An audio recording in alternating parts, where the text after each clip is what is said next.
26 minutes pour vous montrer tout ce qu'il ne fallait pas rater. Aujourd'hui, on disputait la 13e journée de Super League. On a suivi 3 rencontres avec Gabé Chapuzat et Johan Lonfa. Bonsoir, messieurs. Bonsoir, Dani. Bonsoir, Dani. Je vais commencer par vous demander ce que vous avez gardé de cette journée de ce dimanche. Gabé, vous commencez. La première mi-temps de Servette. Première mi-temps de Servette qu'on a beaucoup aimé, effectivement. Johan, ça peut être aussi dans le négatif. Moi, je pense, alors je vais dire quelque chose de négatif, je pense que l'enterrement de plus en plus profond du FCZ. Ouais, le FC Zurich, on en parle dans quelques instants avec, encore une fois, un résultat catastrophique et un classement de plus en plus préoccupant. On va revenir d'abord sur la rencontre du Parc Saint-Jacques entre Bâle et Winterthur Bâle et ses problèmes offensifs contre la meilleure défense de Super League depuis la fin de la pause des équipes nationales. C'est Vincent Rigolet qui a suivi cette rencontre pour nous. Avant de rentrer dans la partie du jour, petit retour en arrière. Première journée de la saison, Winterthur, néo-promu, accueillait le grand FC Bâle à la Schützenwiese. Le recrutement XXL des Bâlois n'avait pas effrayé le petit pousset de la Ligue qui avait obtenu un point au bout de victoire. Bâle a donc à cœur de prendre sa revanche aujourd'hui, mais c'est une équipe qui ne marque plus depuis 3 matchs en championnat et qui ne gagne plus depuis 5 rencontres, toutes compétitions confondues. Bref, Bâle va mal. Vous pensez donc que les Bâlois vont douter sur leur terrain? La réponse est un non retentissant. On joue à peine la 2e minute sur le premier corner de la partie. Comas, au 2e poteau, profite du duel entre Adams et Fayulu pour placer sa frappe entre les jambes du gardien. Premier but de l'Espagnol depuis son arrivée en Suisse.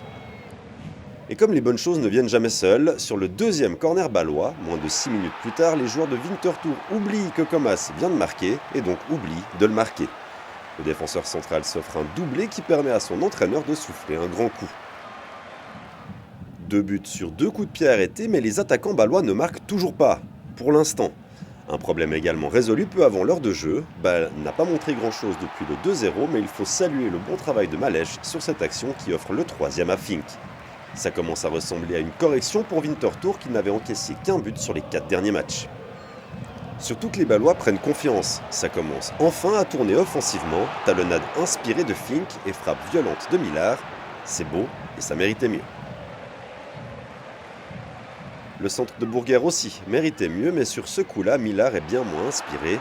Difficile de rater la cible à cette distance et pourtant le Canadien, toujours sevré de buts en Super League cette saison, manque le 4-0. Winterthur a tout de même sauvé l'honneur dans les dernières secondes de la partie pour le 3-1 final. Un joli but de Seiler en contre qui n'a rien changé au résultat.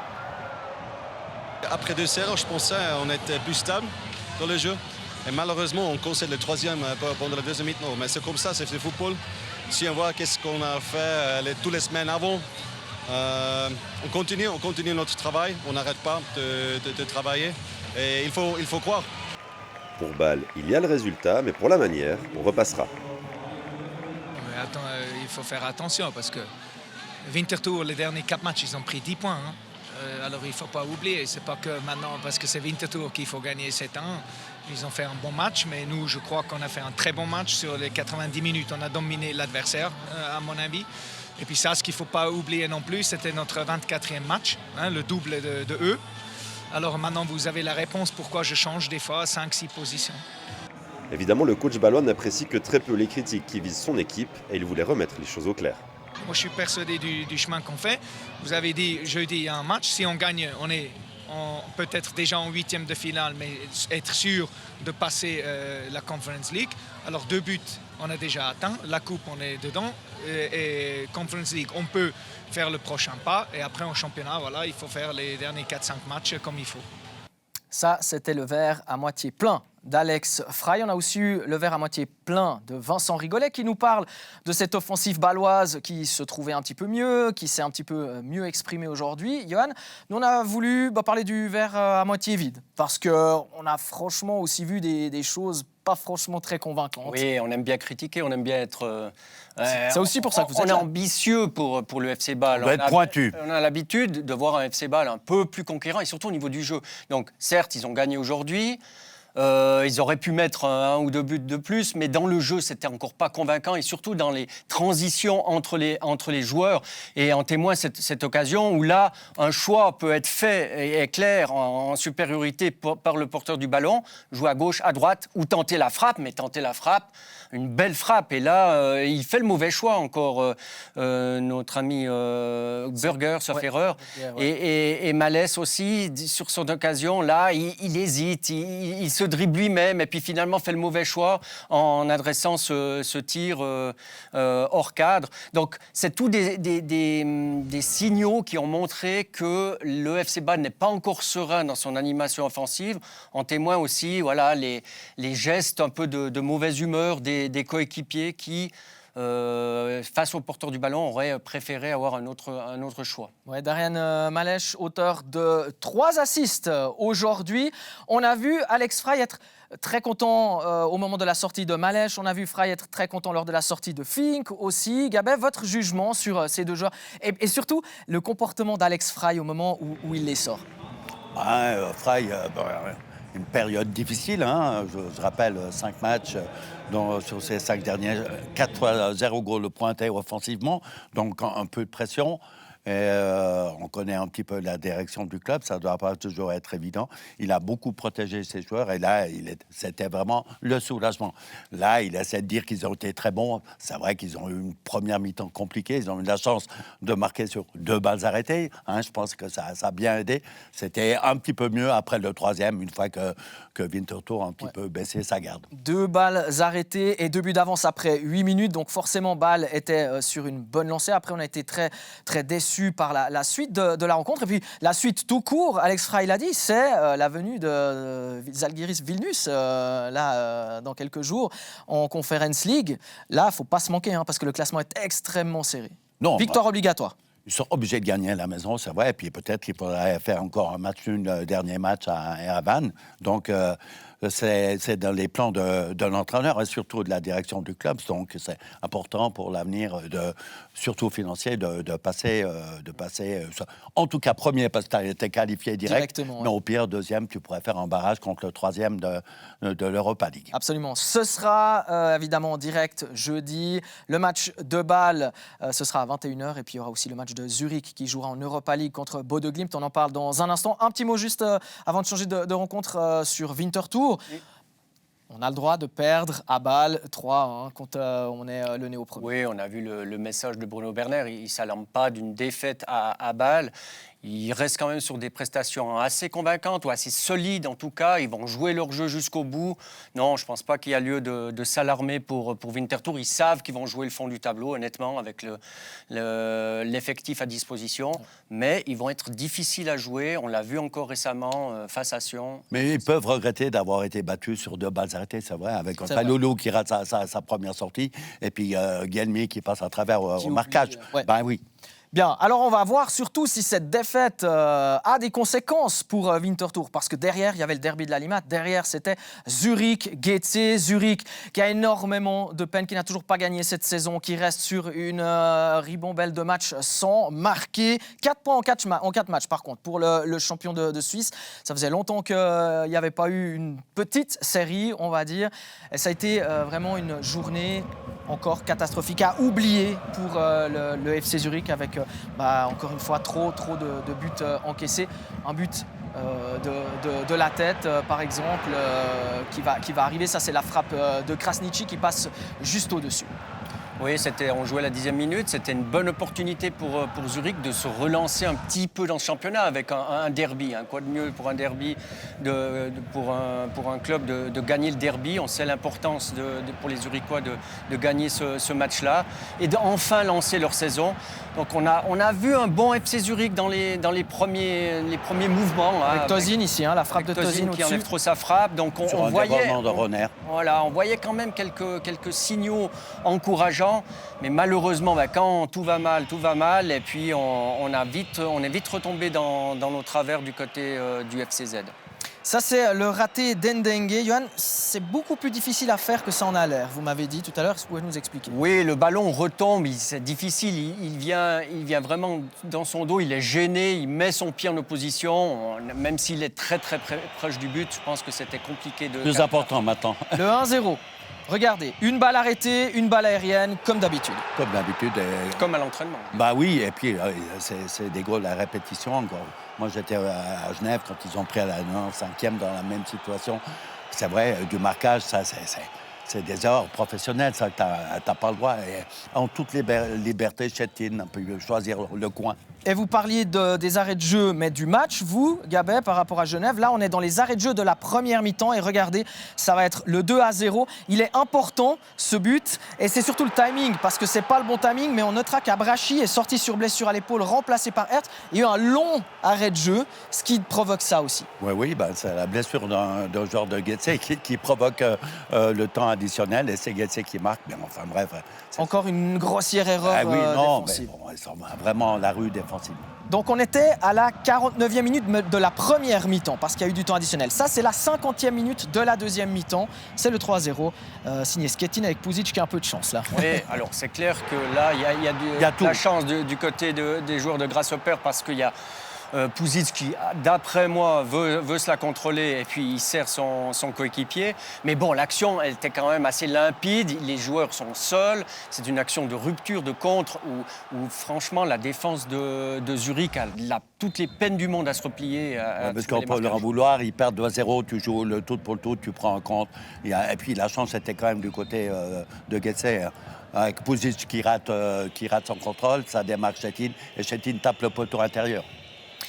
Ça, c'est la séquence de la fin de la rencontre avec l'appel à la VAR. Ça va être penalty en faveur du FC Zurich. Et c'est une petite révolution là. Pourquoi? Parce que c'est le premier but marqué par Djemali, premier but depuis 4 rencontres en Super League. Oui, puis surtout le premier but sous la direction du nouvel entraîneur qui n'a pas pu assister au match. On a pu se promener avec le chien de la présidente. Ouais, il était suspendu. Il a été expulsé à Bâle jeudi. Je constate, c'est que c'était seulement le 7e goal en 13 matchs. Hein. Ouais, et vous constatez encore le dernier but, celui de Hertz. Ça fait 4-1 au final. Ce but, on le découvre. On a dit qu'il y avait eu 9 buts. Ouais. Finalement, c'est le 10e. 10 buts. Donc, Mais trop facile. Ben voilà. On peut regarder le nombre de joueurs zurichois. Les Blancs. Ils sont tous là, statiques. Et voilà. Comme à l'entraînement. Donc c'est vraiment, du côté du FCZ, on boit le calice jusqu'à la... Au fond du trou. Après moi, il y a vraiment le feu à la maison, plus que le feu. Là. Oui. C'est le pire départ de l'histoire en Super League pour une équipe à égalité avec le FC Thun qui avait fait le même départ, 6 points après 13 rencontres en 2019. Le FC Thun qui avait été relégué au terme de cette saison-là, barragiste et puis relégué par le FC Vaduz. On écoute, alors on a des images, bien sûr, on a des images avec le symbole dont vous vouliez parler, messieurs. C'est par exemple ceci, c'est 2 joueurs du FC Zurich qui se télescopent, Tozin et Krasniqi, et puis il y aura le rouge pour Roner, de nouveau une expulsion après celle de Santini jeudi. Non mais c'est ça, c'est souvent dans ces moments-là où il n'y a rien qui va, je veux dire, où il y a la nervosité, là ce tacle il est complètement inutile, surtout, sauf erreur de ma part, il y avait déjà 3-0, on prend un carton rouge. Au milieu du terrain, sur une action sans danger. Donc ça montre que l'équipe, elle n'est pas bien mentalement. Et toute la réussite qu'elle a eue l'année passée, parce qu'elle a eu une insolente réussite l'année passée, il faut le dire, cette année, il y a tout qui est dans l'autre sens. Pour le FCZ, franchement, un champion en titre avec 13 matchs et 0 victoire, je pense qu'il faut rechercher dans les statistiques, mais ça doit être assez rare. Et 8 goals marqués. Ça, c'est que vous l'avez répété plusieurs fois cet après-midi. Mais non, parce que j'ai dit 7, ils ont passé à 8. Oui, mais non, je veux dire, vous avez mis en avant ça, parce que ça vous préoccupe particulièrement. Ah oui, OK, ils ont perdu beaucoup de poids offensifs avec Cisaille et tout ça. Il marquait les yeux fermés. Mais bien sûr, mais il n'y a pas que ça. Mais c'est vrai que, voilà, le mal est profond. Donc, l'entraîneur, là, je lui souhaite bonne chance. Mais monsieur Canepa, il a dit que c'était l'homme de la situation, qu'il avait déjà senti. On avait aujourd'hui que l'équipe était en nette reprise, on a pu le constater. Allez, un petit peu d'humour pour Gabet. Nous, on écoute une première réaction zurichoise du FCZ. Pardon. Béchir Omeragic, on s'était dit qu'après les matchs nuls contre IB et Bâle, Zurich était peut-être enfin mûr pour une première victoire en Super League, mais aujourd'hui, il n'y a pas grand-chose qui est allé. Est-ce qu'on peut parler de naufrage aujourd'hui ? C'est sûr qu'après 3 matchs en plus, 0 but encaissé, on se devait de prendre aujourd'hui les 3 points, surtout après une telle performance contre Bâle à 10 contre 11. Mais maintenant, il faut qu'on reste tous ensemble, parce que je pense que c'est la clé. Ça ne sert à rien de créer des tensions entre les joueurs, il faut juste continuer à se souder et être dans une bonne position. On a vu quand même Zurich avoir 10 bonnes premières minutes où il y a eu des occasions, puis ensuite, plus rien. Comment vous expliquez ça ? C'est sûr que les 10 premières minutes, on avait une belle occasion à contre 1. C'est sûr que quand on ne marque pas, on sait dans le foot, on prend derrière un but. Je pense qu'on manque beaucoup d'efficacité, mais c'est à travailler aux entraînements. Alors jeudi, il y a un match capital en Europa League contre Bodø Glimt ici. Après une performance comme ça, est-ce qu'on doit tout oublier ou il y a quand même des choses à retenir pour jeudi ? Non, après une telle défaite, tu ne peux pas oublier. Tu es obligé de regarder sur ce match qui a mal été et d'apprendre davantage, parce qu'on ne peut pas oublier ce match après cette défaite, cette grosse défaite. On ne peut pas oublier, il faut regarder les choses qu'on a mal faites, il faut se concentrer sur le prochain match et tout donner au prochain match. Ouais, grosse défaite dans un derby, ça doit faire évidemment extrêmement mal au FC Zurich. On passe à la dernière rencontre de l'après-midi. C'était celle du Kibun Park, Servette, qui se rendait à Saint-Gall avec 2 équipes qui s'étaient déjà rencontrées cette saison. C'était lors de la première journée à Genève. Ce sont les Brothers qui s'étaient imposés. Et c'est un match qui a tenu toutes ses promesses avec un Servette étonnant qui a joué très haut en première mi-temps, surtout, et qui a empêché son adversaire de jouer comme d'habitude. C'est-à-dire qu'il n'y a pas eu de pressing de la part des joueurs de Peter Zeidler. La première occasion, elle est pour Servette avec Patrick Pfluke qui est au départ et à la conclusion de cette action avortée par Ziggy. Une fois sur Fofana, une fois sur Pfluke. Oui, sans la double parade de Ziggy, Servette aurait pu déjà à la 5e minute ouvrir le score. Ce qui nous a plu dans l'attitude de Servette, c'est qu'elle s'est assez vite projetée. Elle était très haut dans le terrain pour empêcher le jeu saint-gallois, et elle s'est créé des occasions en étant 4 ou 5 à la conclusion. L'occasion et le but annulé au Saint-Gallois sur ce centre de Guindo et Guillemenot qui touche le ballon alors qu'il est déjà dans la main de Frick Rouillé. L'autobut est annulé. Bon, heureusement pour Servette, l'arbitre n'a rien vu en direct, donc il a dû consulter là-bas pour avoir une certitude. Non, je pense que c'était la bonne décision. C'est vrai qu'il avait la main sur le ballon et tout ça. Heureusement que la barre, de temps en temps, a un côté positif. L'occasion de la 24e minute, c'est celle de Maglitsa sur corner de Quintilla. Oui, comme on a dit, Servette était excellent, donc Saint-Gall n'a pas pu faire son pressing habituel. Ils ont peu d'occasions. Il a fallu attendre cette balle arrêtée pour qu'ils se montrent dangereux.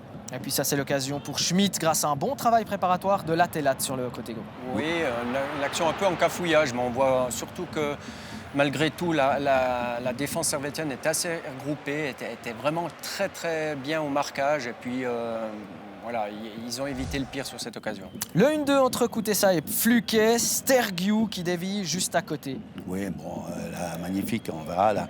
Pfluke, il était souvent dans les bons coups offensivement, la remise directe, magnifique.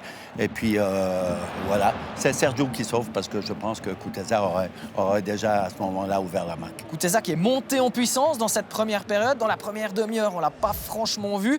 Là, c'était l'occasion de la 40e. Ça, c'est 1 minute plus tard. Kutesa, tout est beau sur cette action. On l'a dit, on l'a redit. Tous les joueurs touchent le ballon. Il y en a 4, 5, 6 là à l'orée de la surface et dans la surface. Une vraie action collective avec le centre finalement de Stevanovic et puis la reprise de Fofana en 2 temps. Donc Ziggy renvoie sur Kutesa. De nouveau, 4, 5 joueurs servétiens à la reprise, mais une action rondement menée depuis l'arrière, sur le côté, et enfin la conclusion dans l'axe. J'ai eu un petit peu peur parce que sur le bon centre de Stefanovic, Fofana ne réussit pas le contrôle parfait, mais enfin bref, il a pu frapper. Ziggy est obligé de renvoyer dans l'axe. Tout est bien présent. Mais là, ça récompensait Servette vraiment excellent en première mi-temps. Ouais, très très bon Servette. Après 45 minutes, on s'attendait forcément à une réaction de la part des Saint-Gallois. Et réaction, il y a eu évidemment. Saint-Gall est venu chercher Servette beaucoup plus haut, est venu souvent chercher Servette à la gorge. Il y a eu notamment cette contre-attaque éclair. C'est là qu'on voit que Saint-Gall jouait haut. C'est terminé par Fofana, ça passe juste à côté. Oui, alors justement, le fait que Saint-Gall joue un peu son va-tout a ouvert des espaces aux Servettiens qui ont profité avec la vitesse de Fofana, de Kuteza aussi, de se développer en contre. Là, la balle enveloppée par Fofana prenait le chemin du petit filet, mais il y avait vraiment un bon Ziggy. 53e minute. Angle fermé aussi. Corner pour Servette, messieurs. La contre-attaque, c'est ça peut-être le plus triste. Allez-y, ça vous énerve. Ça m'énerve parce que corner, donc 10 corners pour toi, occasion éventuellement de goal, et tu prends le contre. En plus, malheureux, c'est Pluquet qui dévie. Voilà. Schmitt, il a pu faire 80 mètres, en tout cas.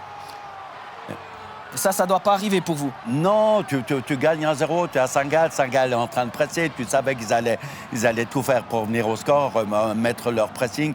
Et puis là, tous les grands, je pense que Rouillet, Bouillot, ils étaient tous montés à l'abordage et tu te fais prendre comme ça. Non, là, je trouve que ça me fait un peu junior. Messieurs, souvenez-vous, le match, vous y étiez, Johan, à Genève, avec le truc de fou tenté par Rodelin, qui avait marqué le but incroyable de Servette. Regardez, Quintilla cette fois-ci.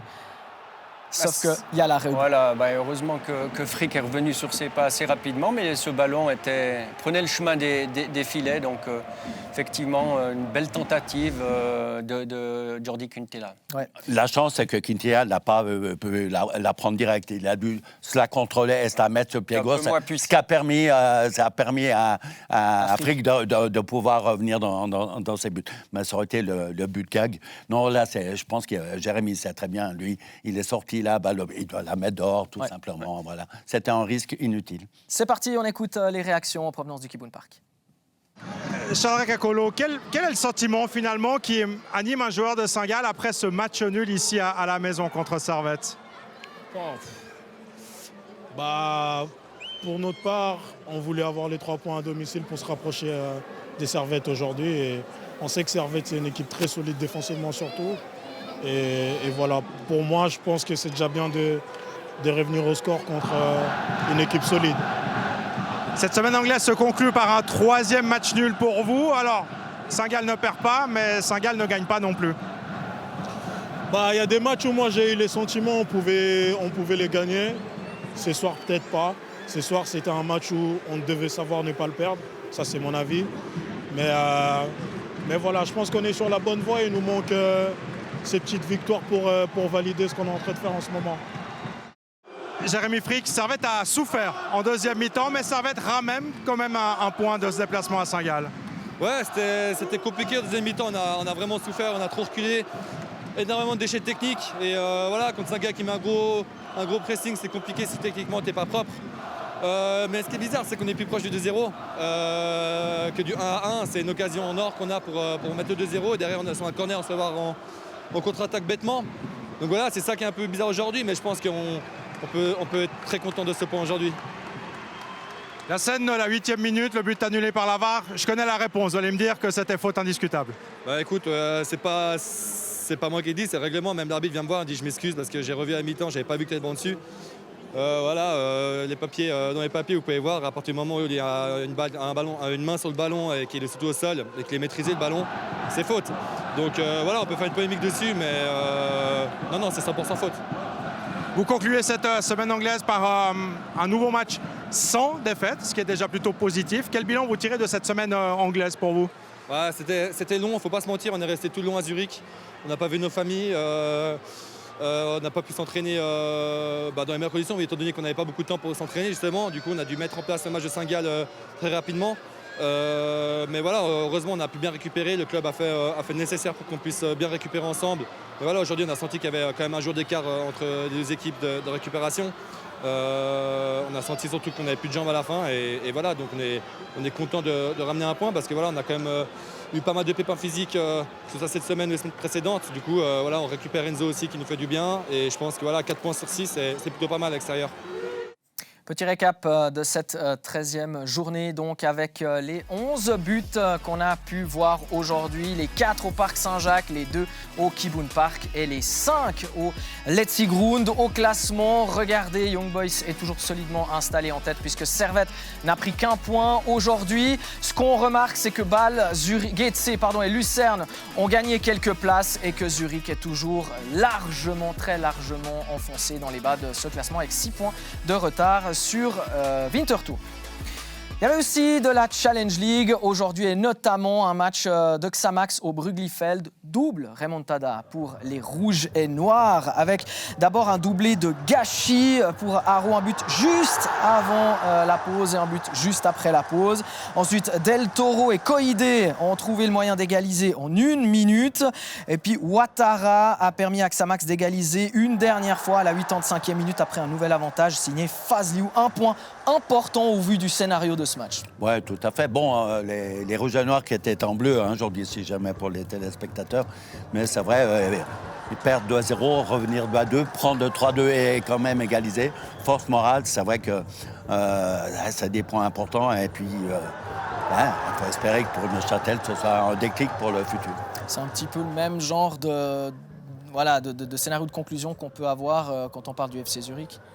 On peut faire un parallèle. Alors, à contrario du FC Zurich, là, je vois des forces, on parlait de force morale, de revenir de 2 fois, de 2 buts, puis d'arracher l'égalisation à la 85e.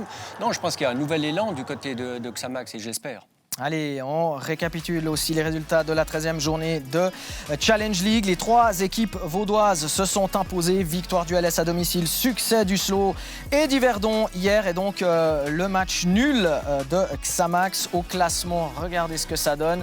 On n'a plus 3 Vaudois aux 3 premières places du classement. Mais Ville et Yverdon sont à égalité. Regardez, il y a 2 points entre le LS et Yverdon. Ça fait plutôt plaisir.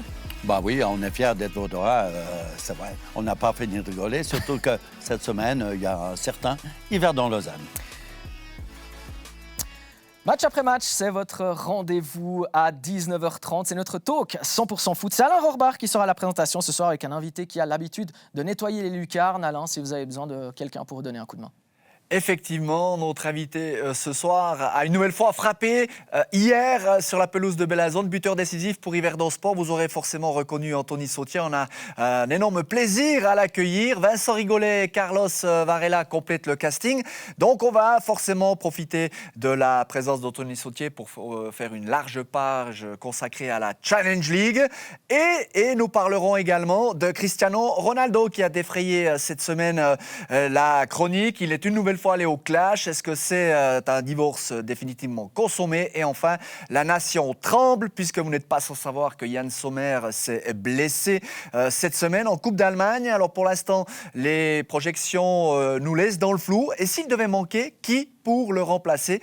Tout cela, on en parle dans un peu plus de 30 minutes. Merci Alain, merci aussi à vous messieurs d'avoir participé à cette belle journée de football. Merci pour vos analyses. Merci également à vous, chers téléspectateurs, pour votre fidélité. N'oubliez pas, 19h30, match après match. On se revoit très vite. Ciao.